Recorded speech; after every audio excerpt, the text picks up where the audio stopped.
tout ce qui touche à la santé mentale, les questions du trouble, tout ce qui peut nous traverser et tout ce qui est réutilisé à des fins médiatiques contre les personnes, alors qu'il est prouvé statistiquement que les personnes qui souffrent de troubles au niveau de la santé mentale, elles sont plus souvent victimes de violences qu'autrices en fait. On parle de violence, moi je pense que c'est simplement la violence intrinsèquement même de ce que la maladie fait vivre à la personne. Après il y a toute la violence autour évidemment, on peut parler de la violence de l'entourage, la violence psychiatrique qui existe aussi, la violence de la société, le regard, la stigmatisation dont on va beaucoup parler. Mais sachez quand même que la schizophrénie, ça ne veut pas dire qu'on va être malade toute sa vie. Il y a évidemment des possibilités de rémission. Et peut-être 2-3 petits mots sur les causes de la schizophrénie ou les raisons de la schizophrénie. Disons que pour faire simple, on n'en sait pas grand-chose, mais il y a plusieurs théories, il y a plusieurs recherches aussi, il y a plusieurs états des connaissances. Et grosso modo, ça peut être des traumatismes, ça peut être de l'hérédité, ça peut être l'environnement, ça peut être toutes les choses vécues par un être humain même avant qu'il soit né. Et parfois, il y en a qui considèrent aussi que c'est éventuellement le cerveau qui dysfonctionne, et ça on appelle ça plutôt une cause organique, ça serait l'organe du cerveau qui dysfonctionnerait. Silence radio. Un espace d'écoute porté par des personnes concernées par les questions de la santé mentale. /folie, /trouble. / tu l'appelles comme tu veux, car on part du principe que ça nous touche tous et toutes. Ciao tutti. Ciao. Ciao, ciao. Merci. Au revoir. Ciao. Ah oui, en fait, ça c'est incroyable. Ouais, en fait, ça c'est le micro.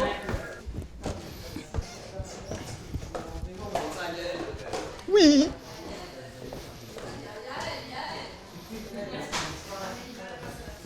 Qu'est-ce qu'il y a? Qu'est-ce qui se passe encore? Coucou. Bonjour la compagnie. On est en tour de météo. Ça va? Tu vas aller. Ça va. Ouh, la petite chemise blanche comme ça. T'as vu? Bonjour. Coucou. Toujours élégante. Quoi? Sorry. Salut. Yo, Yannick. Dame, j'ai dit bonjour. Demoiselle. Yes. Je vais me prendre de l'eau aussi un peu.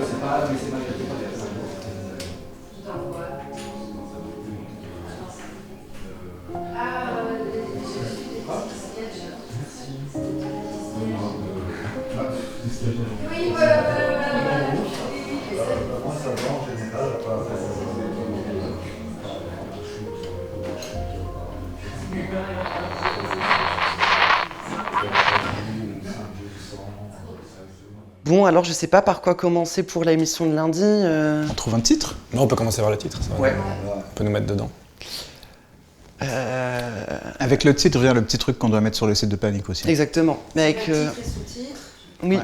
On essaye d'avoir des jeux de mots comme d'hab, mais en fait, au fond du fond, qu'est-ce qu'on en a compris pour le contenu de lundi? Moi, je pense que ce qu'on en a compris, c'est de se baser plus sur l'actualité et ce dont on avait déjà parlé il y a une plombe quand on avait parlé de ça. Ou maladie longue durée, c'est ça aussi là surtout, non? Ouais, c'est la remise au travail des malades de longue durée. Mais avec focus santé mentale. Le travail, c'est la santé? Oui. Mais en fait, il y a juste un risque de doublant avec You Better Work, bitch. Faudrait pas que ça Non, fasse il faut qu'on parle vraiment de nos vécus qui sont des maladies de longue durée liées à des problématiques de santé mentale. Donc, a priori, on ne va pas retomber sur les problématiques de santé somatologique de Jean-Christophe. Comment on va faire pour trouver un titre pour ce truc? Je sais pas, mais j'ai un peu l'impression que la question globale, c'est un peu ce que disait Yaya la dernière fois. Du coup, c'est pourquoi se remettre au travail? Parce que du coup, si tu prends la note, c'est un peu, tu comprends à demi-mot que c'est principalement pour des raisons économiques, mais pas trop pour la... Et j'ai un peu l'impression, bon, c'est pas un jeu de mots très fun, tu vois, mais j'ai un peu l'impression que sous-jacent, c'est pourquoi se remettre au travail. Mais c'est pas fun. Et après, ce qui transperce dans la note aussi, c'est qui remettre au travail. Est-ce que tout le monde est capable de retourner au travail? Et je sais pas là-dessus, effectivement, s'il y a des études sur qui a réussi à retourner au travail ou pas, en fonction éventuellement des pathologies. Est-ce qu'il y en a qui savent déjà, qui ont déjà une envie de chronique, de coup de gueule, de... Mais du coup, je veux bien faire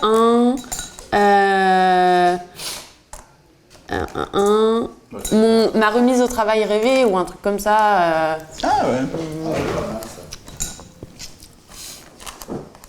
Ou Yannick, t'aurais envie d'animer? Non, une chronique plutôt, un truc dans les contenus ou d'avoir un espace dédié vraiment à. Non, mais moi ce que je pensais, ce que je peux raconter, c'est qu'avant mon bénévolat à Radio Panique, j'ai jamais compris comment ça se faisait qu'on soignait les gens qui avaient des problèmes de santé mentale en les laissant chez eux à rien faire, quoi. Il faut remplir des papiers, de l'administratif pour la mutuelle, pour faire du bénévolat avec les horaires et tout. Cet espace entre inaction/inactivité et travail, salariat, C'est plein ça. emploi. Quand tu travailles, t'es vraiment occupé, machin, mais moi je savais plus travailler. Ouais, Mais 45 d'un heures, autre côté, rester à rien faire chez soi, qu'est-ce qu'il y a de soignant là-bas, en voyant sa psychiatre tous les 2 mois et en prenant ses médicaments, je vois pas ce qu'il y a de soignant là-dedans. Ouais. Qui veut être la doublure de Clément si Clément ne se sent pas lundi d'assurer le live? Yael. Moi je me sens pas d'animer, il y a trop longtemps que j'ai pu animer d'émissions. Ah, c'est intéressant aussi de le savoir, du coup. Moi, en bon rigide que je suis, contrôle fric et tutti quanti, je peux être le backup qui rappelle l'heure et qui cela quoi. Je fais un backup.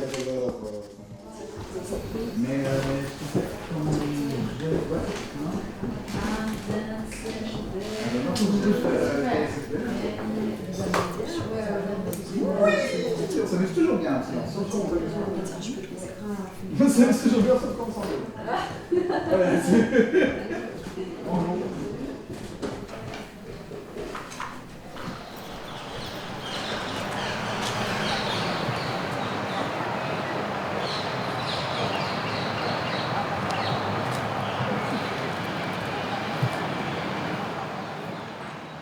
On a le droit en fait d'arriver à l'autre lieu et donc à Psylance aussi avec littéralement juste genre qui on est quoi et les bagages qu'on a, genre s'ils sont lourds, s'ils sont moins lourds, ils sont moins lourds, mais il n'y a jamais il y a jamais besoin de camoufler ou de se poser la question de la présentation vraiment. Je sais que dans certaines émissions, même dans les lives en fait, on a pu parler de choses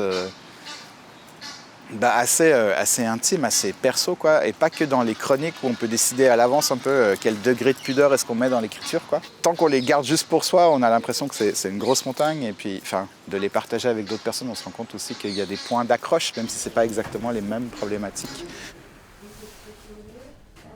Quand je suis en studio, moi, il y en a qui ont le stress. Moi, j'ai pas du tout de stress. Je me sens à mon aise.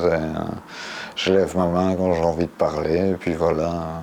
Il y a juste à la fin, je demande toujours à Julie si j'ai bien dit les choses et tout. Elle me dit, mais oui, t'as été cool. Donc voilà. Parce que j'ai toujours l'impression que quand je dis quelque chose ou quand je parle, je suis à côté de la plaque et tout ça, alors que pas du tout, quoi. Je me rends pas compte d'être pertinent dans mes questions parce que je suis toujours un peu stressé quand je pose une question et voir si c'est le bon sujet ou le bon moment de poser la question. Et c'est pour ça que j'ai besoin du soutien de Julie, qui est notre première auditrice, vu qu'elle est derrière la régie. Et voilà, donc j'essaye de... J'ai besoin de savoir si j'ai bien fait ou pas. Généralement, elle m'a dit « t'as été génial », donc voilà quoi. Ça me fait plaisir, ça veut dire que ça marche et puis parfois je peux faire de l'impro en radio, il n'y a pas les questions et ça marche aussi. Pétillante ou plate? Il y a plate, pétillante et du jus de pomme. Je sais, je vais lui dire bonjour, spécialement pour elle. Il y a quand même un espèce de noyau de personnes qui sont passées par la psychiatrie, qui connaissent quoi, qui ont une expérience personnelle, qui ont un vécu intime par rapport à la psychiatrisation. Je dirais que moi, des fois, j'aime bien, ceci dit, vraiment juste genre, je suis là, je dis genre, oui, bah, je suis folle, genre, j'ai été validée par l'institution, littéralement, genre le gouvernement. Il y a des papiers qui disent que, voilà, malade mentale, c'est moi. Et je crois qu'il y a, un peu comme avec Queer ou avec Crip, dans un autre espace, une manière de se réapproprier les mots, le vocabulaire, des choses qui étaient des insultes, ou en tout cas une manière de reprendre pour soi, pour moi pour le coup, des choses qu'on a pu m'apposer ou m'imposer et de me dire non, en fait ça a aussi du sens pour moi et j'ai le droit d'en parler pareil quoi. Mais dans mes termes, pas de devoir répéter ce que d'autres personnes m'ont dit quoi. C'est les paillettes aubergines, paillettes biodégradables françaises. Non, faut le mettre de côté, hein. Oui, ça va. Non, c'est ça qui est dans le... Non, mais pareil, hein, sinon moi tous mes cheveux. T'as bien bronzé. Ah oui, sans grave. Tu pouvais sortir un pour la démarche.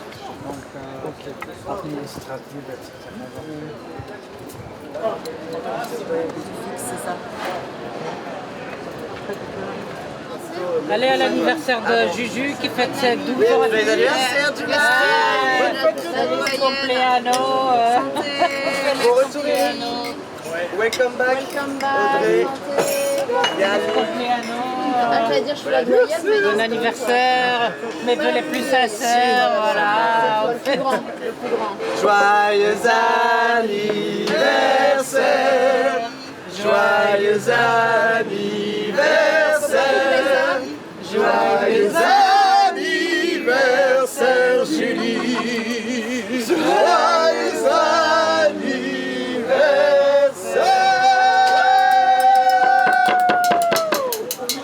On va vraiment nous prendre pour des stars avec ces trucs. C'est ça. Merci. C'est le cas en même temps. Je veux dire, moi, on n'a pas besoin de me prendre pour une star, on constate que je suis là. Ce qui est intéressant, c'est que peu importe du coup qui passe dans l'émission, en fait, l'émission reste quoi. Et finalement, enfin, je veux dire, il y a quand même quelque chose comme silence, peu importe l'équipe qui subsiste quoi. C'est assez immatériel, mais il y a quelque chose qui se passe qui fait que c'est silence quoi. Et j'ai l'impression, à la limite, c'est quelque chose genre qui nous préexiste et qui continuera après nous aussi quoi. Je sais pas exactement comment dire, ça a l'air vachement mystique, mais il y a quand même un truc genre de ton presque ou d'affinité de sujet, de manière de traiter des choses qui fait que on est abstinence en fait quoi. Ne serait-ce que dans la forme avec. C'est-à-dire, c'est pas très compliqué du moment où on est entre personnes concernées. En fait, si on parle de ce qui nous habite, forcément, ça fonctionne quoi. Toujours d'une certaine manière, puisque c'est de ça dont on parle. Des choses qu'on vit quoi. À la base, c'était quand même ça l'idée, hein, de pouvoir avoir un espace pour rendre la parole aux gens qui ne l'ont pas. Et quand est-ce que tu entends des personnes psychiatrisées et pas les psychiatres? Voilà, quoi, par exemple.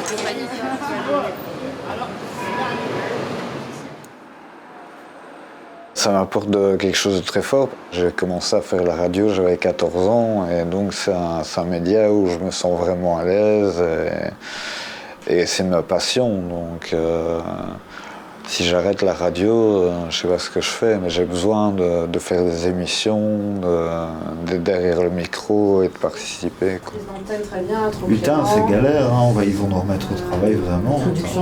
Là, il parle que des malades de longue durée, alors après, il faut voir sous quel statut c'est. Abstinence, on se sait. C'est-à-dire, il y a vraiment des moments où, par exemple, avec Clément, voilà, on n'a pas besoin d'en dire tant que ça et on comprend là à quoi on fait référence, quoi. Sur des points communs de nos histoires et de rapport aux troubles, quoi. Et souvent, c'est en lien avec les choses qui nous traversent, avec effectivement ceux qui nous troublent aussi. Mais en fait, ça me coûte, quoi. Je pense des fois, il y a des choses que j'aurais préféré ne jamais avoir écrites parce que finalement, ce qu'il y a derrière, c'était trop dur, quoi.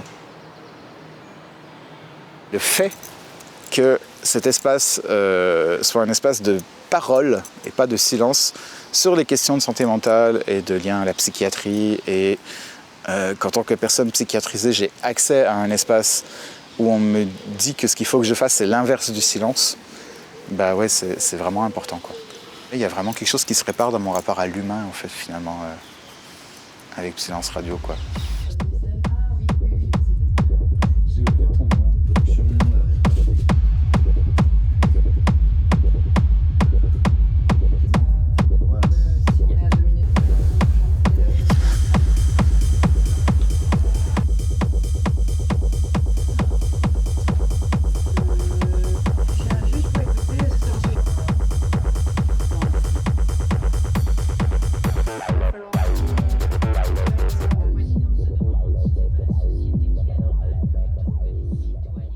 Bon, allez, c'est parti.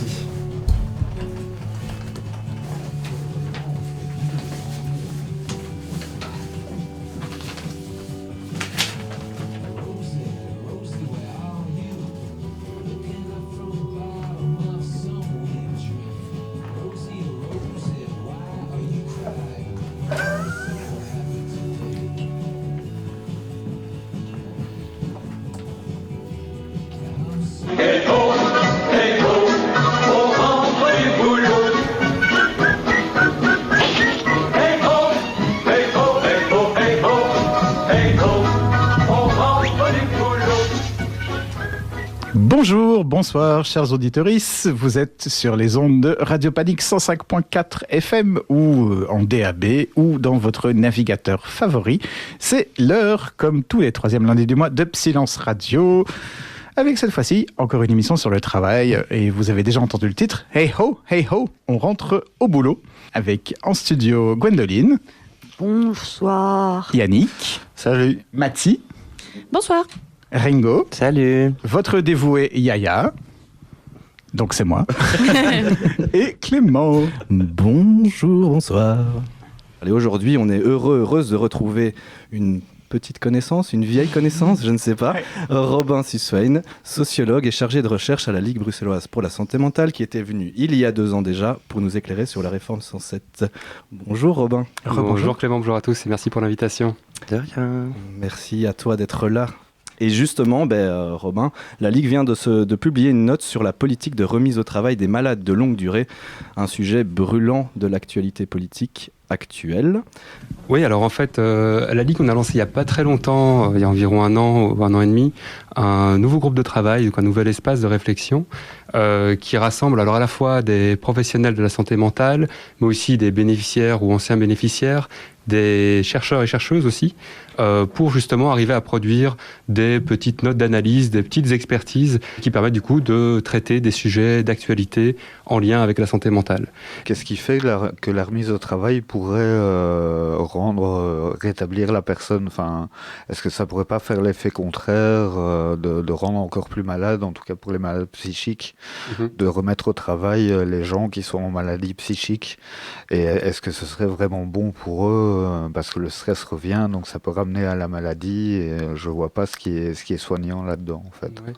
Tout à fait, c'est un des aspects de cette réforme qui est problématique, c'est qu'en fait, en partant dans une perspective qui nous paraît avant tout budgétaire, elle laisse les enjeux de santé, en particulier de santé mentale, au second plan, et elle donne des indications comme ça très générales, c'est-à-dire dans tous les cas possibles, il faut absolument privilégier le retour au travail, en mettant d'ailleurs peut-être pas suffisamment l'accent sur la prévention en amont, du moment où une personne pourrait tomber malade, mais en s'intéressant avant tout aux personnes qui coûtent, entre guillemets, à l'État et en cherchant à la remettre au travail. Non, effectivement, c'est pas toujours une solution, peut-être même pas budgétairement d'ailleurs, parce que c'est pas forcément misé sur une solution à long terme de vouloir à tout prix engager aussi vite que possible un retour au travail. Silence Radio. Silence Radio.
Rebonjour, rebonsoir, chers auditeurs. Vous êtes toujours sur les ondes de Radio Panique 105.4 FM ou peu importe comment vous nous écoutez. C'est la suite de Silence Radio avec une petite chronique de Mathie qui nous a concocté quelque chose qui s'appelle un petit rêve de retour au travail. Oui, j'ai rêvé ce matin. Hier, j'avais envie d'être journaliste, libraire ou bien paysagiste. Aujourd'hui, je ne sais que je suis invalide. Demain, je ne sais plus. Hier, j'étais pleine d'illusions. Aujourd'hui, je me sens bien incapable. Et demain, Que ferais-je de ma culpabilité, de ma honte et de la pression sociale intériorisée ? Hier, j'étais bien trop active. Aujourd'hui, je suis sur le bord de la route. Demain, je n'ai pas besoin d'être motivée, plutôt encouragée et soutenue. Ceci posé, comme l'intime est politique, j'aimerais vous faire part d'un rêve personnel, imaginant qu'il puisse un jour inspirer ceux qui nous gouvernent. Cette chimère, c'est que l'on m'aide à résoudre la difficile équation que je viens d'évoquer. Pas qu'on me force, qu'on me responsabilise, ni qu'on me menace, mais bien qu'on m'épaule. Pour reconstruire un projet plus ajusté à mes besoins, respectueux de mes fragilités sociales, en soutenant mon bien-être et ma stabilité. Ici, je reprends les mots de ma psychiatre qui a adressé ce message à une ASBL bruxelloise. C'est une ASBL qui dispose d'un service d'accompagnement à l'emploi pour les personnes comme moi. Alors, dans ce rêve, j'explore les possibles. Redécouvrir des capacités que je pensais perdues, rencontrer des métiers jusqu'alors inconnus, retrouver une utilité sociale émancipatrice. Car oui, si cette ASBL a les moyens, humains, financiers, administratifs, elle pourrait davantage collaborer avec les services publics de l'emploi, créer des liens avec le tissu économique, les organismes de formation de la région. On pourrait réfléchir, observer, tester, se tromper, ensemble, dans une responsabilité diluée. On aurait du temps pour faire le bilan de chacune de ces expériences, discuter de ce qui est réaliste et adapté. Et on déciderait de ne pas accélérer davantage le temps pour trouver un vrai emploi. On garantirait que mes allocations resteront un filet de sécurité si je n'y arrive pas, et elles ne seraient pas diminuées pendant longtemps avant de convenir ensemble que ça marche, que oui, j'entrevois la lumière du réveil. À défaut d'être rémunérée pour cette chronique, je me dis qu'avec elle, je suis la patronne de ma santé. Allez là Merci Cathy. Magnifique. C'est beau. C'est bien, t'as pas changé une virgule. Radio kill the radio star. Alors, il faut... Sabotez vos machines. Ouais. Bon, c'était pas mal, non? Ça a été... Je sais pas, on verra à la réécoute. Ça a été